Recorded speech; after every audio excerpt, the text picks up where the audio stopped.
Hello and welcome to Louise Singleton Creations and another Wednesday review day.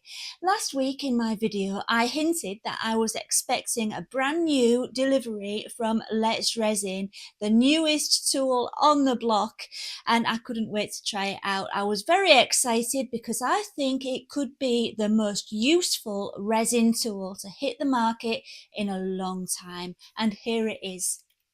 It's the Let's Resin electric 4-in-1 sanding and polishing machine, and it looks great. It's portable, it's sleek, it's compact, but will it give my resin a mirror shine? Let's find out.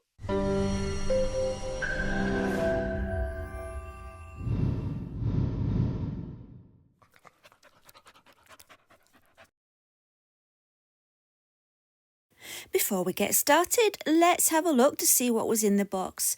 There we have the grinding wheel, and next to it is the cotton buffing wheel. Then we have the 2-inch and the 3-inch sandpaper discs, and they have like a Velcro on so that you can fit the buffing discs there onto those. And then onto the buffing discs you have the sandpaper, and we've got the whole range of sandpaper from coarse to fine to go onto both of those. It comes with a very thick instruction manual which has got so much detail in there, so that's really helpful. And Let's Resin have also made their own instructional video on YouTube which is very detailed, that will tell you everything you need to know about the process. And of course you have the machine and the unit that it attaches to. So at the top we have the display panel so you can see what's happening. The first button is the power start-stop button, and the one underneath gives you the 3 speeds that you can choose from. So a great thing about this machine is it can be charged so that you don't have to have it plugged into the mains unless you want to.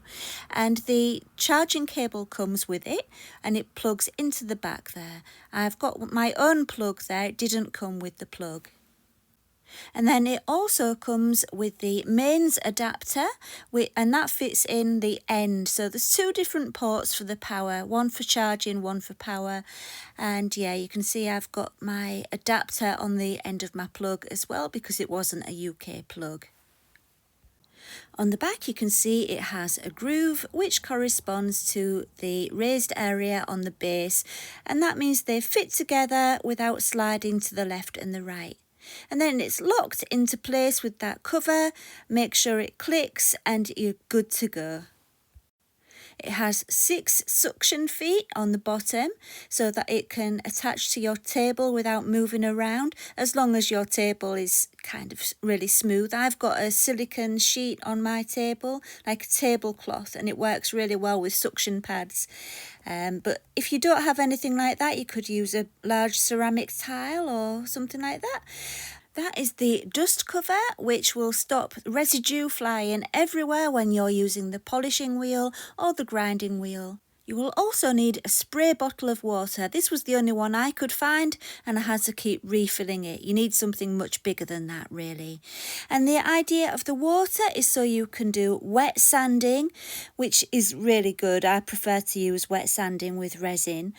But also it stops dust from being in the air. It makes the residue into a paste rather than an airborne dust, which is much better for your health. But you will also need to be wearing a dust mask because resin dust will be very harmful if you breathe it in. Another extra piece of equipment that I would highly recommend is some gloves to protect your hands.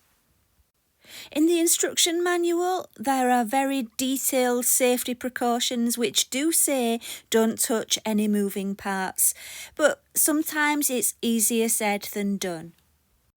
The very first time I tried it out, I had a little bit of an incident and I wasn't wearing gloves.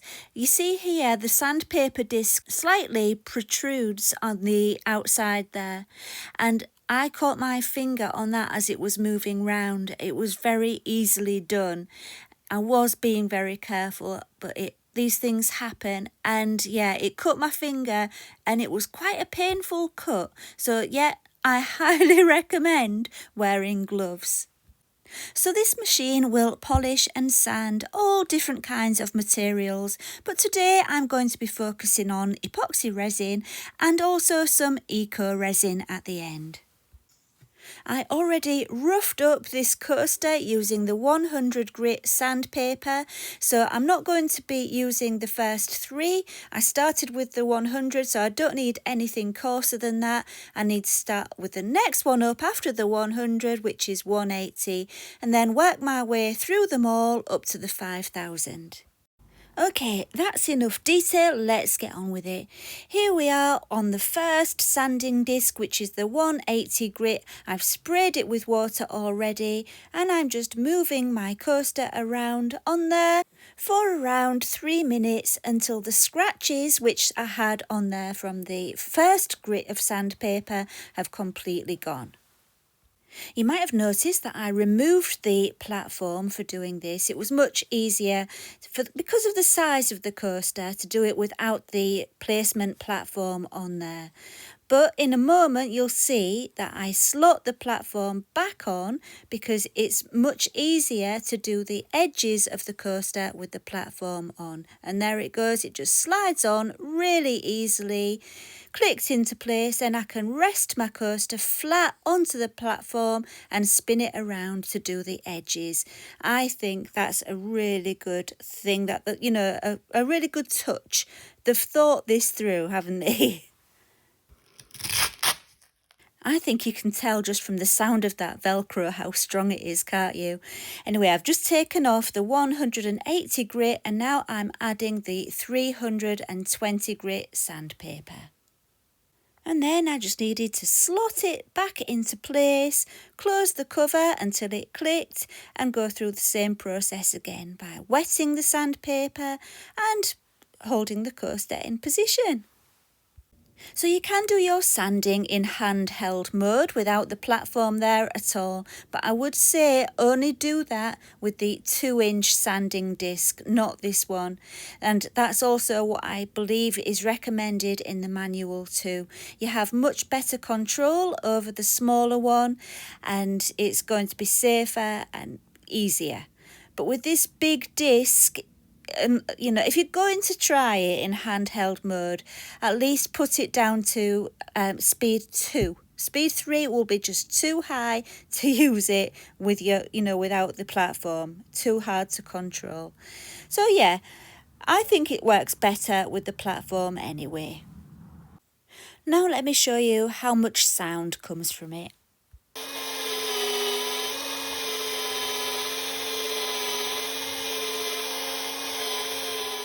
And I don't think that's too bad at all.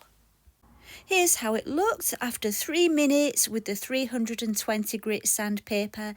It's just got like a matte effect now, hasn't it? But yeah, you can see the improvement. Next is the 600. You will find the more you go along with this, the more that you refine your technique. I really wasn't sure how to hold the coaster against the sandpaper at first, and yeah, you find out what works best for you, don't you? So don't worry about that, you will get used to it very quickly. One thing I quickly discovered that I love about this machine is the fact that it's hands-free. Not completely hands-free, obviously you've got to use your hands to hold the coaster, but you don't see me holding the machine, do you, to stop it moving around? Those suction cups on the base are really, really strong. So while I'm watching this, I'm thinking it's a good time to go back to what I was saying about wearing the gloves. If you watch it now and see how close the tips of my fingers are to the edge of that sandpaper, that is the exact reason why I'm saying I would highly recommend wearing gloves. It is quite dangerous and unavoidable. You've got to hold on to your piece of resin and that will bring your fingers close to that sandpaper. And I know Let's Resin have given a warning in the manual about it, so please do heed their warning. So let's jump forward in time just a little bit because it could get boring. I've worked my way through all the sandpapers so far. Don't miss any out. It's important to go through them all, and don't forget to use the water as well. That will really help. And you can see now already we've got a big difference, and we're on to the 2000 grit now. The next one will be the 5000 and then the polishing one, and we'll really start to see massive differences then. I've never actually done this before, you know, polishing resin all the way with all the different grits. I've always been a bit too lazy and not done it properly. So I was getting quite excited at this stage to see how it was going to turn out and see if I could get it really, really shiny. So now it's time to take off the 2000 and put on the finest grit, which is the 5000, and see what this one does. And while you're watching the last little bit of the sanding process, please could I just request that if you're enjoying the video, please do give it a thumbs up. It helps me so much, and I don't normally say all of that until right at the end. I don't want to bug you with it all, but it does make such a big difference, and my channel is really struggling to get to the 100,000 subscribers mark. It's taken me 6 or 7 years of having this channel to get close. Some people do it overnight. I know I'm missing something. I don't know what it is I'm missing, but it's taking me such a long time. So please do subscribe if you're finding the video interesting, and give it a thumbs up if you're enjoying it. Another way you can help me is if you ever go to purchase any of the products that I'm promoting, please do use my links and discount codes, because it gives me a commission that way. No extra cost to you, but at least I get a little bit of something back from the effort that I'm putting in. So I would really appreciate that. Right, that's the 5000 grit sandpaper finished with, and I think you can see how clear it is now. It's not shiny yet because I need to shine it with the buffing tool, but it's very, very clear, and I'm loving the look of it. So without further ado, I attached the cotton buffing wheel. I also attached the dust cover, and then it was time to add some paste to it. You will need some polishing paste of some kind for this part of the process. I'm using epoxy polish from Resin Pro, I think it was. And yeah, it's quite good, but there's all different kinds of pastes and polishes you can get, you know, for cars as well. I'm sure there's different kinds you can get for polishing cars. So yeah, might be worth a bit of research, but that's what I used, epoxy polish. So as it was my first time, I really wasn't sure what would work best. I decided here to try putting the polish actually onto the coaster rather than the wheel. I added too much, so you can imagine it kind of got a bit messy. But with the dust cover thing on there, it kind of reduces the splashes going all over your room. So that's a bonus, eh? Let's jump ahead in time again. This is about 3 minutes later. I haven't really finished doing the edges on this part of the filming. I did go back to the edges, but the face of the coaster is looking pretty good. What do you think? I think it looks amazing. For my first attempt, I was really impressed. I think it could have done with a little bit longer, if I'm honest. There are a few little patches that I thought could be even shinier. But anyway, it gives you a good idea of what this machine can do, doesn't it? So the back of it has those ridges around the edge. And so I decided to use the grinding tool to get rid of the ridges, just to demonstrate that part. And for the grinding tool, you use it on the edge like you do with the polishing disc, and use water as well, and it really doesn't take long. Do be careful not to do it at too much of an angle. I did manage to scratch the back of mine. Luckily it was just the back, so it wasn't a problem. But yeah, don't do it at the wrong angle. The angle you can see right now is fine, but if you go in the other direction, you're going to end up with a scratch, so do be careful. This tool did the job in no time at all. It was really good. And so here it is, all finished, and it's been given new life, hasn't it? The edges have been done as well. The only thing about the edges that I didn't think about, when I made this coaster, I brushed the mould with mica powders to colour the edges of the coaster. And of course, if you're going to sand them down, you're going to lose the mica powder effect on the edges, so that doesn't work. The top was fine because I'd already given it a top coat of resin, but do bear that in mind if you've used mica powders on your mould. So once that was finished, I was well and truly hooked, and I went looking around my craft room to see if I had some Aquacast eco resin that needed smoothing down too. And I found the lid of a pot that needed smoothing on the inside. And I thought that was perfect because it had the handle on the lid, which made it much easier to hold than the coaster. This time for the water, rather than using a spray bottle, I just kept dipping the lid into the water and then sanding it that way. And that way there was no airborne particles and just a paste on the sandpaper. I'm using the same sandpapers as before.